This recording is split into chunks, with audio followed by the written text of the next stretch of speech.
Have you ever wondered what the steps are for the O-1 visa?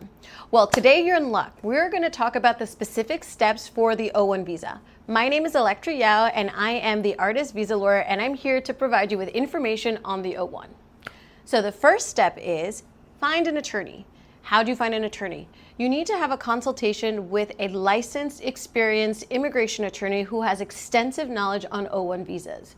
Extensive knowledge means that that person has experience working with your profession, has experience working with your limitations, and has experience overall understanding the nuances of the O-1 visa. I don't think that you can progress on your O-1 journey if you have not consulted with an attorney. And I'll give you a horror story. Yesterday, I consulted with somebody who filed an O-1 petition without an attorney, and guess what? It did not have a positive ending for that person. That person needs to now restart that whole process again with a new attorney. Step 2, gather your network of people and see who really is going to support you on this O-1 visa journey. For the O-1 visa, we need to mobilize a bunch of different players, including 8 experts within the field who need to endorse and sign the letter of recommendation. This letter of recommendation is very, very detailed, it is very, very technical, and it is very specific to what you do within your profession. So just to give you an example, a lot of the times clients will think that a letter of recommendation is just going to confirm how pleasant it was to work with you or confirm your work ethic.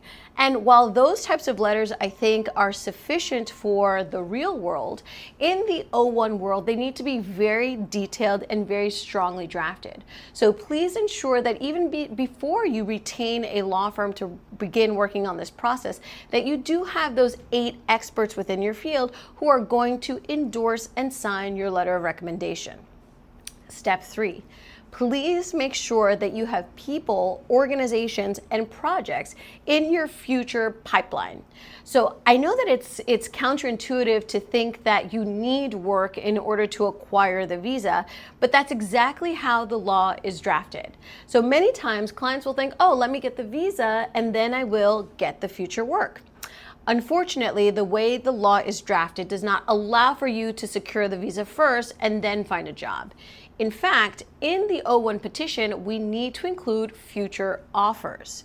Now, this is going to determine the type of work you're going to be doing in your O-1 validity period, the scope of work you're doing, and essentially what you're allowed to do and not allowed to do on your O-1. You can have the strongest letters of recommendation, you can have great proof of the past work that you have done, but if you do not have future offers or future interest in people wanting or projects wanting to work with you, then you will be unable to proceed with the filing of the O-1 petition, which is why this is a very, very essential step in your O-1 journey. Number 4. Make sure that everything you say that you have done can be substantiated with written and visual documentation. So you can tell me like, hey Elektra, I shot an ad for Coca-Cola, and I will believe you because there's no reason for you to be lying to your attorney. But if we do not have proof that you actually shot the ad for Coca-Cola, then I won't be able to argue it. My claims will be baseless if I do not have a confirmation from the letters of recommendation and if I don't have a confirmation within the portfolio. So this essentially means that when you're thinking about the O-1 and you're thinking about undertaking this journey, that you understand that throughout this pre-O-1 process that you are saving. You are saving emails, you are saving DMs, you are saving pictures, you are actively taking pictures to document, to memorialize that you have actually done what you said that you have done. I know that sometimes this can be hard and it sometimes can make it so that your experience is inauthentic while you're actually executing your artistry, but it's a really important part of the O-1 process. And last but not least, the 5th and final step of your O-1 journey is to make sure that you have the proper mindset. Filing the O-1 visa is not for the weak. It is for those who are in it to win it, those who are willing to attend meetings with their attorney, answer messages from their attorney, work with a team that is supporting you, and essentially do the work. It is a collaborative experience, which means that I cannot do any of my work if I don't have your collaboration, if you don't give me the documents, if you don't give me the information. So what does this mean? So essentially this means that, for example, if you do not tell me who is going to be your signer, then I won't be able to actually write the letter of recommendation. I want to be super clear about this, that there is no attorney in the world who can create miracles. It just doesn't exist. What the attorney does is create strategy with a partner, which is you, the client, in order to have a successful outcome.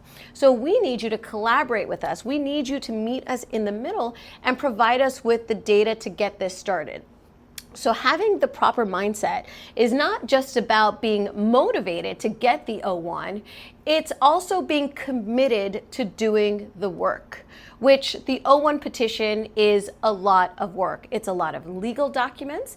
It's a lot of players that we have to mobilize and get involved within your petition. It's a lot of strategy and legal analysis. But I assure you, and I can promise you, that the fruits of your labor are going to be very satisfying, because the O-1 is going to give you something that no other visa can. The O-1 is going to give you professional freedom. And this essentially means that you are going to be free to explore all the aspects of your creativity as argued within the petition, so that you can become the best version of yourself possible. Almost all other visa types in the US are very restricted to a specific employer and even a specific industry. The O-1s are not like that. The O-1s allow you to have multiple industries within the petition, and also to have multiple employers, and also allow you to navigate this very tumultuous world of the arts, where one day something is confirmed, but then another day you have the idea to create your own work. So that's why I am encouraging you to really understand the importance of mindset. So I hope that this video was helpful. I hope that you can like, share, and subscribe and get all these very nuanced, specific O-1 visa information from me. And stay tuned for more videos to come.